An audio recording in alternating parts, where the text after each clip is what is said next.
Lep pozdrav, drage gledalke, dragi gledalci. Dobrodošli na torkovih kliničnih predavanjih Tedna možganov 2021 Človek ni otok.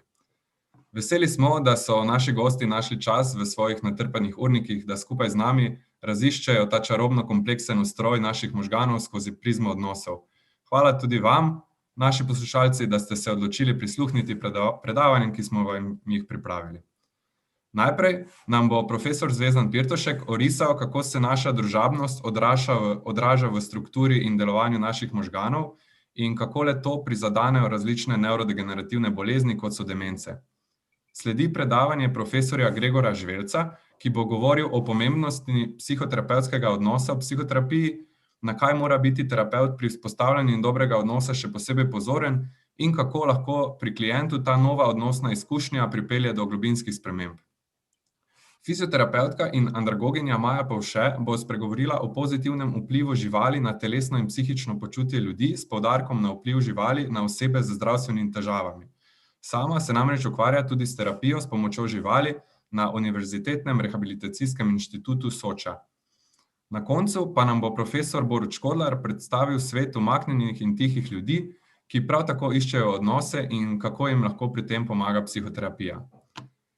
Naj se v imenu organizacijske skupine Tedna možganov in sinapse Slovenskega društva za nevroznanost zahvalim še našim sponzorjem, Javni agenciji za raziskovalno dejavnost Republike Slovenije, ARRS, Federaciji evropskih nevroznanstvenih združenj FENS, Fundaciji Dana, Metalka Mediji, Rošu, Adria Lebu in drugim sponzorjem in donatorjem, ki so nam omogočili organizacijo letošnjega Tedna možganov 2021. Dragi gledalci, naj vas povabim, da se nam pridružite tudi ostale dni. Dogajanje lahko spremljate na naših socialnih omrežjih Facebook, LinkedIn, Twitter in spletni strani tedenmožganov.si. Na tej strani ali pa na dnu opisa YouTube posnetka boste našli tudi povezavo, preko katere nas lahko podprete z donacijo.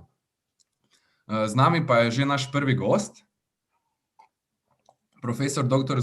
Zvezdan Pirtošek, zdravnik nevrolog, profesor, raziskovalec. Je bil prvi predstojnik kliničnega oddelka za bolezni živčevja na Nevrološki kliniki UKC Ljubljana in dolgoletni predstojnik katedre za nevrologijo na Medicinski fakulteti Univerze v Ljubljani. Klinično in raziskovalno je aktiven predvsem na področju nevrodegenerativnih bolezni in kognitivne nevroznanosti, za svoje prodorno, strokovno in človekoljubno delovanje na področju zdravljenja demence pa je leta 2018 prejel tudi državno odlikovanje Red za zasluge. Če bi želeli profesorju Pirtošku tekom predavanja postaviti kakšno vprašanje, je temu namenjena povezava v opisu posnetka. Zdaj pa vas, profesor, kar vabim, da delite svoj zaslon in začnete s predavanjem. Ja, jaz vam lepo zahvaljujem za predstavitev. Se slišimo, Anada. Upam, da bomo zdaj tudi dobili moje... Se vidijo diapozitivi, Anada? Tako, ja. Se vidijo. Poglejte, v naslednje pol ure vam bom, mislim, po svojem osnovnem poklicu nevrolog, torej zdravnik, in vam bom pokazal pravzaprav to socialno dimenzijo človekovega bivanja skozi bolezen in sicer skozi bolezen možganov. Začel bom kar v eni taki tipični ambulanti, recimo jaz jo imam ob četrtkih, kjer se prav pogosto zgodi, recimo, da pride kakšen bolnik in ko ga vprašamo, kaj pa je z vami, torej gospod narobe, ne, pa pravi, nič mi ni, hčerka me je, ali pa žena je želela, da sem prišel, ne. No, potem, ko pa se z ženo ali na samem ali pa tudi v ambulanti dobimo, pa pravzaprav pove, ne nekaj, kar smo zelo navajeni v ambulanti za demenco, in to je, da človek vse pozablja, ne, ampak nekaj drugega, ne, pove, da se je čisto spremenil, prav veste, on je bil vedno do mene zelo prijazen, zdaj v sredo me je pa udaril, ali pa recimo noče več v družbo, čisto se je osamil, ali pa recimo nekaj, kar zelo težko pripovedujejo, to je neka dezinhibicija v seksualnosti, recimo, da se razkozuje, da na javnih mestih morda masturbira, ali pa recimo tudi to je moj pravi bolnik, ki je zapravil ves denar, ki je bil namenjen vnuku za tečaj angleščine. Ali pa recimo potem tudi povedo, ko še naprej vrtamo, kaj je še kaj narobe z njim, da težko sledi filmu, da nekako kar naprej sprašuje, čak pa katera je ta gospa, a je to ona, ki je zaljubljena, ali tista, ki je on mu dolžna denara, da pravzaprav ima težave s prepoznavanjem obraza, da težko pravzaprav razume.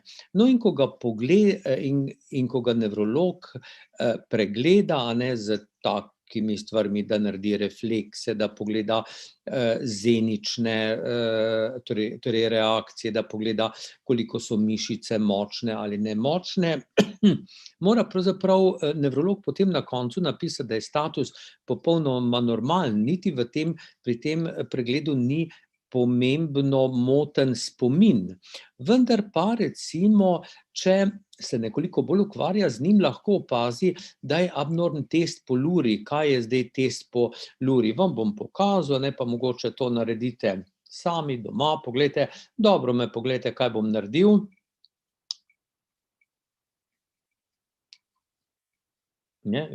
To in to. Ali pa še bolj preprosto morda, dobro me poglejte, kaj delam, ne vem, če se to vidi, mislim, da se ena moja roka ne vidi, to je kriv Enej, ker me je nagovoril, da sem si dal neko čudno ozadje. No, ampak kakorkoli, kar želim bolniku pokazati, je, da menjuje neke strategije, no, in potem lahko zdravnik vidi, da pravzaprav menjavanja teh strategij pa on ne zmore. No, in da tudi razume le eno stopnjo intencionalnosti. Kaj pa pomeni ena stopnja intencionalnosti? Ena stopnja intencionalnosti pomeni, če jaz rečem, vem, da se dolgočasiš. 2 stopnji intencionalnosti bi bile, če bi jaz rekel, vem, da Enej ve, da se dolgočasiš. 2 stopnji intencionalnosti bi bile, če bi se rekel, vem, da Enej ve, da Mateja ve, da se jaz dolgočasim in tako naprej. Vidite, človek lahko doseže nekih 5 stopenj intencionalnosti, no, ampak ta bolnik pravzaprav ima težave, že če jaz rečem, jaz vem, da Enej ve, da se dolgočasimo. No, potem pa recimo nevrolog vseeno pošlje bolnika na slikanje in slikanje, pa naredi en človek, ki se mu reče radiolog, in poglejte tule nekaj, kar je frontalni reženj, čelni reženj, in radiolog potem ugotovi, da je frontalni reženj atrofičen. Atrofija pomeni pravzaprav, da je izginil en del možganov, v tem primeru sprednji čelni del možganov. Torej, kakšna je glavna motnja pri gospodu Novaku? Vidite, on ne prepoznava socialno pomembnih dražljajev. Recimo, on ne prepoznava verjetno najpomembnejši socialno pomemben dražljaj je, kaj mislite, je človeški obraz, in on ima težave z prepoznavanjem človeških obrazov. Pa ne samo, da ima moteno to percepcijo socialno, on se tudi socialno vest ne zna več, on ne zna zadržati agresivnosti, on ne zna zadržati spolne impulze, on se tudi socialno vse bolj izolira. Vidite, se pravi, kaj je moteno pri tem bolniku? Vsekakor je moten nekaj, kar bi lahko imenovali mogoče socialni jaz, če nekaj takega obstaja. Morda lahko to z drugimi besedami rečemo vedenje. In radiolog pravi, da je motena ali pa da je napačna tudi struktura možganov, kajti možgani so manjši. Poglejte, ali to, koliko so veliki možgani, pa pa recimo kaj vse lahko z temi možgani naredimo, ne samo socialno, tudi kognitivno in podobno. To je pravzaprav so študije, veliko znanstvenikov je to že naslovilo. No, in seveda je več je mnenj, no, ampak ena, ki je zelo močna, ki jo je podal v 90. letih prejšnjega stoletja en angleški kognitivni znanstvenik, Dunbar, a ne, on je rekel, da pravzaprav obstaja ena zelo velika povezava, še morda največja, med velikostjo možganov pa med tem, kar bi lahko rekli socialni jaz. Recimo, in zdaj socialni jaz se pa da meriti na več načinov, ne. No, naj povem, da pravzaprav seveda, če bi se vprašali, katero bitje na tem planetu ima največje možgane, bi se pokazalo, da je to tale, ne, to je ena vrsta kita, poglejte, tukajle dol imam 3 možgane, tule čisto na levo je človek, tole je največje bitje na kopnem, to je slon, in tole je največje bitje na celem planetu, oziroma z največjimi možgani, in to je en kit. Nekateri drugi bi trdili, da pravzaprav ima relativno največje možgane morda mala mravljica, ne. No, in zanimivo je, da pravzaprav vsa ta bitja so precej socialna, seveda pa glede na to, a so zelo majhni, imajo majhne možgane, če so zelo veliki, imajo velike možgane, tako da ljudje niso mogli ravno primerjati direktno velikost možganov, pol so v naslednji stopnji so rekli, prav, potem pa poglejmo, koliko so ti možgani veliki glede na telo, ne, in so prišli spet do enih številk. No, potem kasneje so pa tudi to videli, da pravzaprav ne moreš ti telo, recimo enega kuščarja, ne, primerjati recimo, oziroma možgane enega kuščarja primerjati recimo z možgani enega malega primata. Skratka, iznašli so nekaj, kar se imenuje encefalizacijski kvocient, skratka neka mera, ki nam pove relativno, kako velike možgane imamo, in potem no, in ta encefalizacijski kvocient nas je pa pripeljal do tega, kar si kot ljudje zelo želimo slišati, in to je, da imamo največje možgane. Skratka, a ne, če mi upoštevamo možgansko skorjo, koliko so nagubani naši možgani in še cel kup stvari, potem lahko pridemo do te številke, po katerih lepimo, recimo, da je naš ta encefalizacijski kvocient 7,5, recimo, medtem ko za izhodišče, ne, imajo pa muce, imajo pa 1. Zanimivo je, da kuža nekoliko več kot muca, ne. Nam najbližji pa zanimivo so tisti sesalci, ki živijo v morju, ne tisti, ki živijo na planetu. No, in tako je ta znanstvenik Dunbar pravzaprav rekel, da se da ta socialnost, ne, meriti, od katere naj bi bil direktno odvisen potem tudi velikost možganov in kompliciranost možganov, kajti to, da moram jaz v svojih mislih vzdrževati vse zgodbe vseh ljudi okoli mene v časovni perspektivi in tako naprej, to seveda zahteva ogromno nekega intelektualnega napora. No, in on je potem tudi ugotovil, da pravzaprav, ko možgani naraščajo, tako pravzaprav tudi skupina tista, do katere imam jaz lahko eno zelo smiselno vsebinski odnos narašča.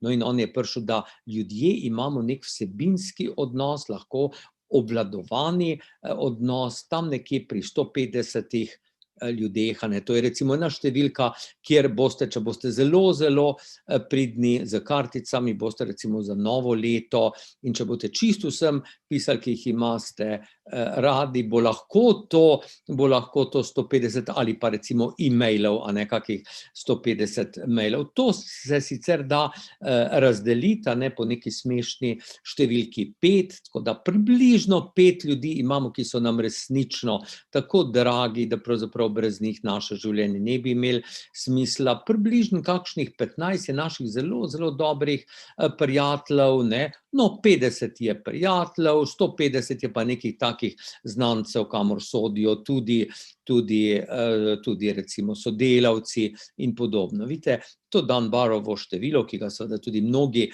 kritizirajo, odraža nekaj zanimivega, ne. Odraža predvsem naraščanje, torej ta številka 150, a ne, pri človeku odraža pravzaprav eno zanimivo stvar, in sicer to je, da človek za razliko od ostalih živali, da ima razvit predvsem en poseben del možganov, in to je tisti, ki smo ga prej videli, da je bil pri gospodu Novaku atrofičen. Zgodba seveda začenja, kot bodo mnogi študenti vedeli, recimo, ne vem, čez preko 200 milijonov let, ko imajo plazilci ene zelo enostavne možgane, ki jih še vedno imamo mi v sebi, in nato kasneje se zgodi en drug del možganov, limbični sistem, ki je posvečen predvsem čustvu in pa spominu, približno 70 milijonov let, ne, pred približno 70 milijoni let, vidite, se pa zgodi tole, zgodi se skorja, zgodi se možganska skorja, zgodijo se hemisfere. In ko se v teh evolucijskih eonih poraja počasi, se bo porodil človek, ne, ki se tako ponosno imenuje Homo sapiens, pa pol še en sapiens, a ne, dodal, tako da smo Homo sapiens, dvojno modri človek. Vidite, če pogledamo njegove možgane, potem lahko rečemo, da je tukaj morda, ne, da ostajajo približno ti trije sloji, en zelo primitiven plazilski sloj, pa pol tisti, ki nam daje čustva in spomin, to je predvsem čustveni limbični sistem. No, in zanimivo je, da ko se človek razvija, vidite, da tale del je predvsem tisti stari del, čustveni del, da ta ostaja relativno nespremenjen, seveda se malo povečuje, ker smo vse večji in večji, ampak nekaj bistveno, se pravi, da relativno bo ta čustveni del veliko bolj prevladoval pri nižjih živalih kot pa pri nas. Veste, pri človeku se pa poglejte v primerjavi z recimo torej podgano ali zelo zgodnjimi primati, kaj se zgodi, močno se poveča tale sprednji del, čelni reženj, to je tisti, za katerega smo videli, da je tako nesrečno pravzaprav postal atrofiral, a ne rečemo, se zmanjšal, se nekako zginil pri tistem gospodu Novaku, ki sem ga prej omenil. Vidite, se pravi, mnogi nevroznanstveniki bi rekli, da je pravzaprav veličina človeka tukajle nekje noter, tukaj nekje za čelom, a ne, če bi ga morda, če bi se zelo na silo morali odločati za en del možganov, ki nas morda najbolj definira kot ljudi. Se pravi, vidite, to je ta sprednji del. Zakaj pa je za nas tako pomemben? Zato, ker pravzaprav na nek način naraste oziroma nastane v evoluciji, zato njegove funkcije morda jih razdelimo v 3 dele. Ena in zelo, zelo pomembna je to, da ta novo nastali čelni sprednji del možganov inhibira, kot rečemo, blokira, zavira tisti limbični sistem, recimo, ki ga imajo zgodnji sesalci, plazilci ga pa recimo še nimajo, da inhibira ali blokira tudi tiste dele možganov, ki jih imajo tudi plazilci, recimo to, da, ne vem, da si regulirajo pretok krvi ali da se gibajo ali kaj takega. Se pravi, prva velika naloga tega naraščajočega od 70 milijonov let pa potem naprej naraščajočega sprednjega dela možganov, čelnega dela možganov, je blokiranje naših prastarih možganov, ki so polni impulzov, polni nekih strahov ali polni nekih, ne vem, ki so lačni, ki so žejni, ki si želijo spolne zadovoljitve in podobno. Druga naloga tega naraščajočega čelnega režnja in sploh tega neokorteksa je to, da pravzaprav človek odkriva neke nove in nove sposobnosti, recimo, da se orientira v prostoru, da govori, da razume govor, da zna govoriti, da zna šteti, a ne. In se pravi, taki centri, ali bolje rečeno, ne centri, ampak neke zanke, neke skupine nevronov nastajajo v neokorteksu, ki človeku dajo neslutene in nove sposobnosti. In potem morda tretja funkcija, ne, je pa to, da nam daje tisto, kar pa nas najbolj odlikuje in kar je pravzaprav vsebina našega življenja, to pa je naša zavest ali tisti naš občutek jaza. Verjetno je teh jazev več in verjetno so v veliki meri neka iluzija, vendar je to tako močna iluzija, da nas pravzaprav determinira. Vidite, se pravi, to je tisti del, ki je najbolj značilen za človeka in ki pravzaprav ne toliko, da bi odpravil naše značilnosti, ampak jih na nek način malo preuredi. Recimo, če ne bi bilo tega frontalnega režnja, potem bi seveda, mi smo agresivna bitja, tudi s frontalnim režnjem ali pa brez njega, ne. Vendar je, vidite, naša agresivnost s frontalnim režnjem postala nekako drugačna, ne. Tukaj vidite eno nenavadno delo, tisti, ki imate radi Degaja, a ne, boste začudeni, a ne, da je narisal tudi umor enega človeka, a ne, vidite, v temni viharni noči nekdo ubija nekoga, to je ta reaktivna agresivnost. No, medtem ko mi smo skozi zgodovino pa pravzaprav se naučili, da smo ravno tako agresivni, vendar smo prospektivno ali pa načrtovano agresivni, a ne. In tukaj je včerajšnji dan, a veste, 15. marec je dan Marčevih id. To je dan, ko je bil v Rimu ubit Cezar, ne, njegovi najboljši prijatelji, tudi Brutus, so ga ubili. Vidite, ta agresivnost ni več tista reaktivna, tista, bom rekel, živalska agresivnost Degaja tukaj, a ne, to je agresivnost načrta, plana tega, kar nam ponujajo možgani. Vidite, tako da zdi se nam, da lahko mi govorimo o neke vrste omrežju socialnih možganov. In če tako na hitro pogledamo, ne, lahko vidimo, da je velik del, to so sprednji deli možganov, a ne, da je velik del sprednjih delov možganov, pa tudi zadnji del, vidite, tole zeleno, ne, je morda predvsem tisto, kar pa nam omogoča nekaj, kar lahko rečemo mentalizacijo, ali študenti bodo poznali to kot teorijo uma. Moja sposobnost, da jaz razumem, da ima tudi sočlovek neke misli, neke načrte. Vidite, in če je po eni strani ta zgornji del možganov, sprednji in zadnji v teh socialnih stikih zelo živahen, ali pa zelo aktiven, po drugi strani, vidite, tule spodaj so pa tisti prastari limbični sistemi, kot so hipokampus za spomin, kot je amigdala, so pa zanimivo tudi zelo aktivni. Se pravi, strah, prepoznava obrazov, nekaj limbičnega čustva, seveda v mojih odnosih igrajo ogromno vlogo. Na splošno je formula taka, ne, da pravzaprav je jedro nam ostaja tisto jedro, bom rekel, plazilcev, jedro zgodnjih sesalcev, ko želimo preprosto se obraniti, napadati, preprosto zato, da bomo preživeli. Potem pa želimo to sporočati seveda vsem možganom in nam potem ta sprednji del možganov, ki ga imenujemo prefrontalni korteks, z različnimi procesi, z spomini, z neko iluzijo sebe, to sem jaz, a ne, takšen sem, z emocionalnimi torej shemami, z nekim občutenjem mojega telesa, a ne, mi te moje osnovne instinkte modulira ali na nek način socializira.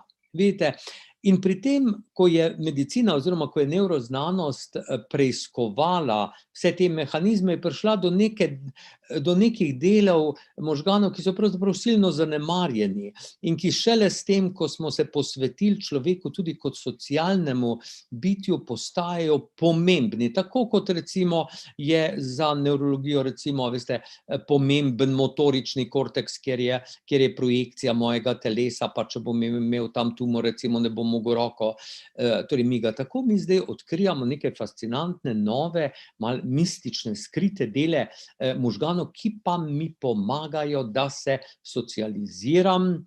No, eno izmed takih je recimo akkumbens. Akkumbens, to je globoko v možganih in je pravzaprav nek center ugodja ali pa pričakovanja nagrade. Močno je povezan z enim nevrotransmiterjem, ki se mu reče dopamin. Potem en tak nov del možganov, ki ga zdaj tudi odkrivamo, je cingulum. Vidite, to je tudi takole v sredini možgane, nadkorpus callosum, ki povezuje obe hemisfere, imenuje.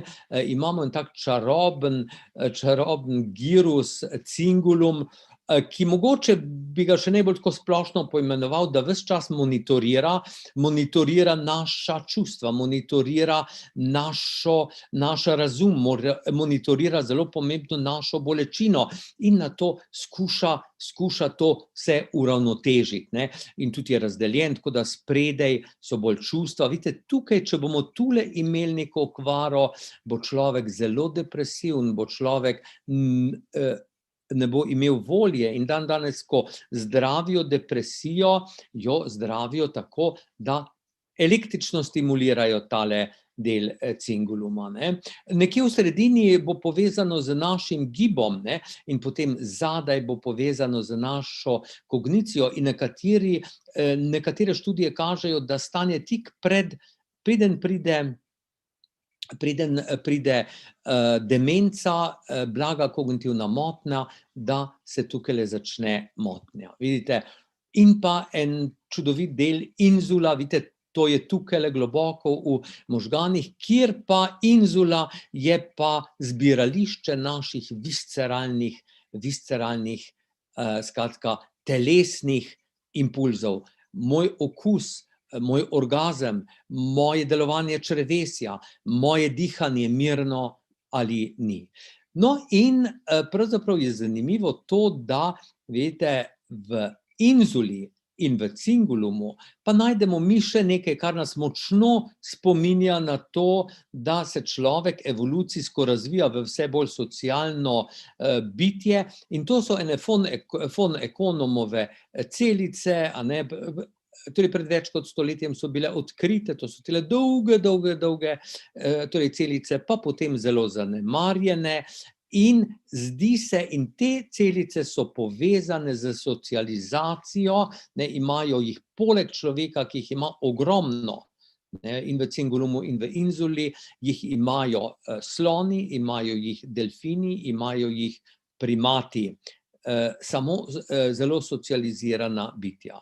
Vidite, tako da, ko se mi socialno izražamo, gre za pravzaprav eno zanimivo sodelovanje prastarih delov možganov, strahu, ugodja, nekih zaznav tako mojega telesa kot okolja, vendar obenem potem tudi teh frontalnih, ki mi pa omogočajo teorijo uma, pa to, da jaz čutim, kar ti čutiš.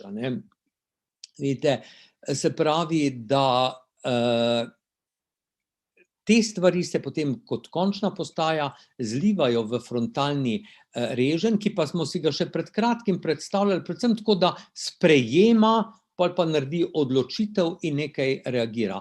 Vendar danes moramo korigirati to naše videnje. Mi vemo, da ob tem, ko frontalni reženj sprejema neke impulze, da jih on že predtem, še preden končno odločitev naredi ves čas in pošilja nek feedback, a ne. Tako da počasi nastaja neka zgodba našega življenja, to, kar bomo imenovali socialni jaz. No, in seveda medicina je prvič spoznala pomen tega frontalnega režnja pred kakimi 100 leti. Poglejte, ko se je zgodilo tole temu nesrečnemu človeku, vidite, to je bil en Phineas Gage, ki mu je tale palica predrla možgane in to prav te sprednje dele možgane, to je frontoorbitalni reženj, a ne, kjer je prišlo kjer, bomo rekli, v veliki meri obstaja največ tega, kar je socialno povezane. In če mi pogledamo, kako odmirajo možgani, ali pa recimo kje je bolezen, kje je patološki proces pri demencah, potem lahko precej ostro ločimo tiste demence, kjer bomo pozabljivi, od tistih demenc, kjer bomo osebnostno spremenjeni in socialno ne bomo funkcionirali. Vidite, to je pa ta sprednji del ali frontotemporalne demence. Morda je tu vredno omeniti še nekaj, in sicer, da skorajda vedno, ko je prizadet naš socialni jaz, ko je prizadeto naše vedenje, da je prizadet tudi govor. Vidite, to je zaradi tega, ker je pravzaprav če je kaj nekaj osnovno socialnega, pol je seveda to govor, način, kako komunikacija. Dve stvari sta tako osnovno socialno. Ena je gibanje mojih oči, ko eksploriram okolje, kakšen obraz imaš, si nasmejan, kam gledaš, a ne. In drugo je to, da te jaz lahko ogovorim ali pa tudi molčim. Oba ta dva centra, tako center za gibanje oči, kakor center za govor, sta v sprednjih delih možganov tukajle nekje, a ne. Vidite, in mislim, da bom tole spustil, in vam na koncu, ker se bližamo koncu, ne, povedal to, da vidite, tule recimo so tele zelene točke so tiste, ki so recimo okvarjene ali pa neke mreže nevronov, ki so okvarjene pri Alzheimerjevi demenci. Tukajle so, a ne, tele modre so tiste, ki so okvarjene pri shizofreniji. No, in potem imamo pa tudi depresijo. In pravzaprav nekaj imajo vse te bolezni skupnega. Eno je to, da res se dogaja nekaj v teh delih možganov, ki sem vam jih prej pokazal, v cingulumu, v inzuli, v frontalnem režnju, v povezavi z parietalnim, z zadnjim delom možganov, a ne. In v vseh teh boleznih pravzaprav se naša osebnost začne razpadati, ne samo naša kognitivna osebnost, ne, ampak tudi naša čustvena obarvanost, pa naša visceralna obarvanost, a ne. Se pravi, mi imamo več jazov. Eno je moj visceralni jaz, to je jaz mojih globokih telesnih občutij, mojega občutja, kako okušam vino, a ne, mojega občutja bitja srca, mojega občutja orgazma, mojega občutja dihanja, takega ali drugačnega, mirnega, ne. To je ta moj visceralni jaz. Potem imam to mrežo mojega emocionalnega jaza, kjer sem, ne vem, vesel, kjer sem ekstraverten, kjer ljubim ali sem, ne, ali pa ne. In potem seveda je tudi ta del mojega kognitivnega, razumskega jaza, iz katerega bi Freud rekel, potem izhaja tudi superego, tudi ta moj moralni jaz, to je tisti jaz, o katerem jaz si predstavljam, da sem, a ne. Vidite, se pravi, to, kar je gospod Novak imel. Kaj je imel? On je imel prosopagnozijo, on je prepoznal obrazov, on je postal vse bolj agresiven, ne. On ni znal prepoznavati več, kaj je prav in kaj ne, kako, to, kar imenujemo socialna strategija, ne. On je poznal samo eno stopnjo intencionalnosti, on ne bi razumel, če bi jaz rekel, in sedaj jaz vem, da Enej ve, da se dolgočasimo. Vse bolj osamljen je bil, vse bolj apatičen, od teh 150 ali pa 5 ljudi bo na koncu bodo odpadli vsi, tudi en sam, tudi žena ali hči, tudi tisti, ki ga ima najbolj rad. In potem seveda ta izguba jaza. Vidite, vse več tudi govorim, to je moj zadnji slajd, da pravzaprav demenca, ki jo zelo poznamo tako kot, zdaj pa pozabljam, da se pravzaprav res začne že leta prej, pa ne samo z blagimi motnjami spominja, na ki se jih zelo bojimo, ampak verjetno s tem, da morda nekoliko slabše prepoznavamo obraze, da smo morda nekoliko bolj znamo izraziti svojo jezo, ali pa se raje odločamo za samoto, ne. In to bi znali biti zgodnji in slabo prepoznani znaki demence. Tukaj bi se jaz ustavil, rekli ste, ne, da moram po pol ure se ustaviti, da, prej ste mi grozili z 5 minutami in evo, in trening končujem. Najlepša vam hvala. Mislim, da imamo še čas za kakšno vprašanje. Bom izpostavil enega, ki je tudi meni kar zanimivo. In sicer razvijajo se različni načini stimulacije možganov, tudi neinvazivni. In eno vprašanje sprašuje, če bi lahko kaj več povedali o stimulaciji cinguluma za zdravljenje depresije. Se to počne prek transkranialne magnetne stimulacije ali na način globoke možganske stimulacije? Če imate kakršenkoli komentar. Ja, tega pri nas v Ljubljani, bom dal v oklepaju, še ne delamo, vendar jaz mislim, da je to samo vprašanje časa, a ne dela ena profesor Maybergova z še nekom, a ne. Skratka, gre seveda za tiste vrste depresij, ki so farmakološko rezistentne, a ne, ki jih ne moremo z nobenimi zdravili zdraviti, človek je pa močno ogrožen in si tudi želi vzeti življenje ali pa kakorkoli.